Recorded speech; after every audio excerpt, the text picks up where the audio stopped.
Hi, thank you for joining me here on Issues in Sociology. I'm Dr. Sherry. First of all, I'd like to say thank you so much for all of you who sent me emails, very warm, very loving emails, and asking me to come back and why I haven't been filming. As you know, my last video was probably in late February, just before things tipped off with the pandemic. COVID threw me for a loop. It really did. And first, I'd like to say thank you so much to all of you who are in the medical field and who have been on those front lines, literally keeping us alive and tending to those who have not made it.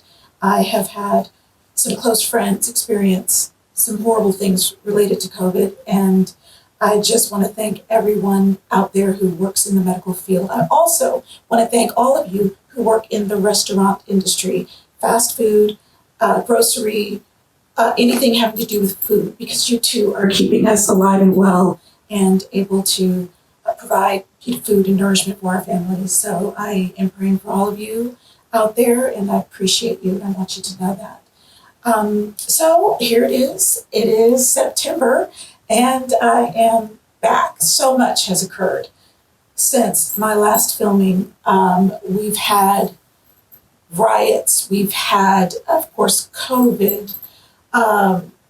In short, I feel that we are a country crying for unity. And if you watch this channel, you know that I am someone who loves everyone. I love all of the wonderful colors and shades that we come in, all of the different races that we come in, all of the different religious beliefs that we hold, all the different home languages that we speak, all of the different sexual orientations that we express, and all of the different gender identities that we express. I love people, and I want so badly, more than anything, for us to find the unity that our beating hearts, all of the things that make us the same. There's so much more uniting all of us than the surface level things that divide us. When we look into our hearts, what do we want? That is what I want. I want a world in which people love each other just because you're you. And it doesn't mean walking around saying, I don't see color, which I know what is meant by that is nice to say that I'm not judging due to color, and that's great. But to not see my color is to not see me. I am an African-American woman. I am a Black woman. I use both interchangeably, so I'm not offended by either one. But what I'm saying is that we need to see each other, but still love each other and not hold things against one another. The horrible, horrible death of George Floyd was another thing that just floored me. I'm not going to play that videotape here because it's devastating. And as a mom, hearing him call out for his mom, that was it. That was it. If that didn't bring that home to a lot of people, I don't know what will. I don't know how anyone can watch that video and have a soul and not feel anything. And one thing I want to say is that, I feel that we're more divided than ever due to race. But then another part of me feels we're more united than ever due to race. Why? Why would I say something like that during this time?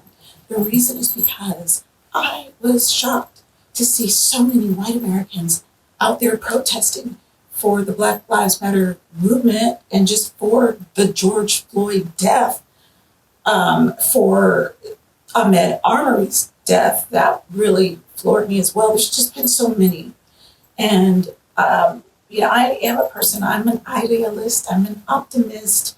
That may make some of you, want to say, come on, get into reality, get mad. And I am mad, and I'm more sad, really, than mad. But I am always going to look to the most positive thing that I can. Maybe it helps me stay sane. I don't know. But that's just how I'm wired. I've been this way all my life. A lot of my family say I'm a hippie. Maybe it's all true. I probably am. But I'm going to always try to find that silver lining. And the fact that there were so many white Americans out there that were saying, wait a minute, this is enough. we see this is a problem. That not only warms my heart, but it gives me hope that we can all come together just based on what is right, just based on right and wrong, and try to join that side and fight the good fight, the fight for what is right. Now that I've said that, hey, surprise, some of you may not realize this, but there were, in the March on Washington, 1963, where Reverend Dr. Martin Luther King Jr. made his famous speech, I Have a Dream, there were actually 30,000 white Americans in attendance, many of whom probably faced a lot of backlash due to their views.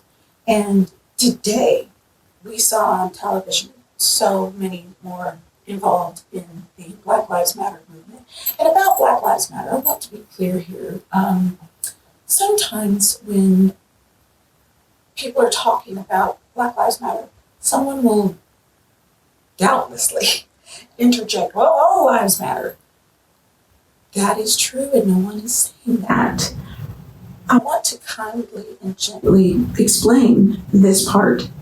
What they are saying is that it appears everyone's lives matter, but ours, because of the number of these sorts of incidents and Black Americans dying at the hands of officers in very small, routine stop matters.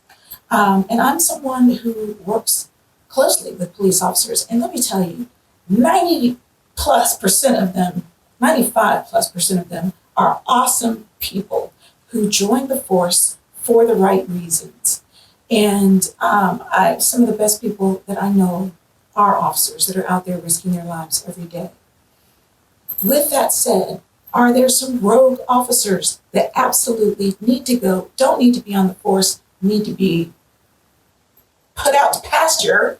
Yes, absolutely there are. And that is true of any group. Let's look at everyone with any group. There are wonderful people who you would just do anything for, and it would do anything for you. And then there are those that are just plain freaking oxygen stealers, okay? They're just walking around stealing everybody's oxygen.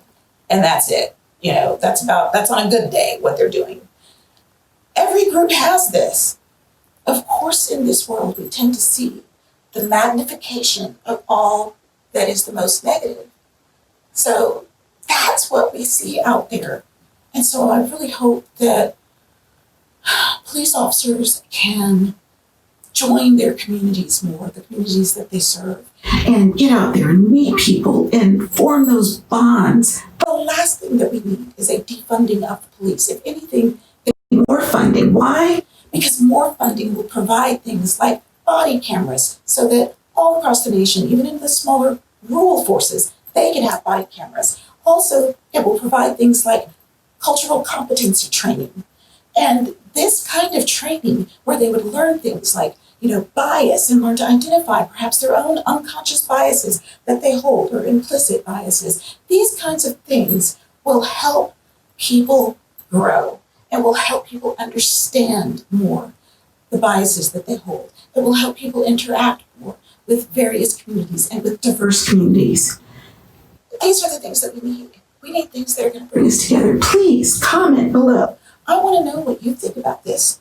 I want to know what ideas you have. Together, if we're all focused on unity, that's what we'll have. If we're all focused on division, that's what we'll have. Whatever we are focusing our energy and our attention on, those are the things that we are growing. So please, comment down below. Be sure to like and subscribe. I am back. I'll be doing about 2 videos, sometimes 3 per week. I'll be commenting on a variety of things.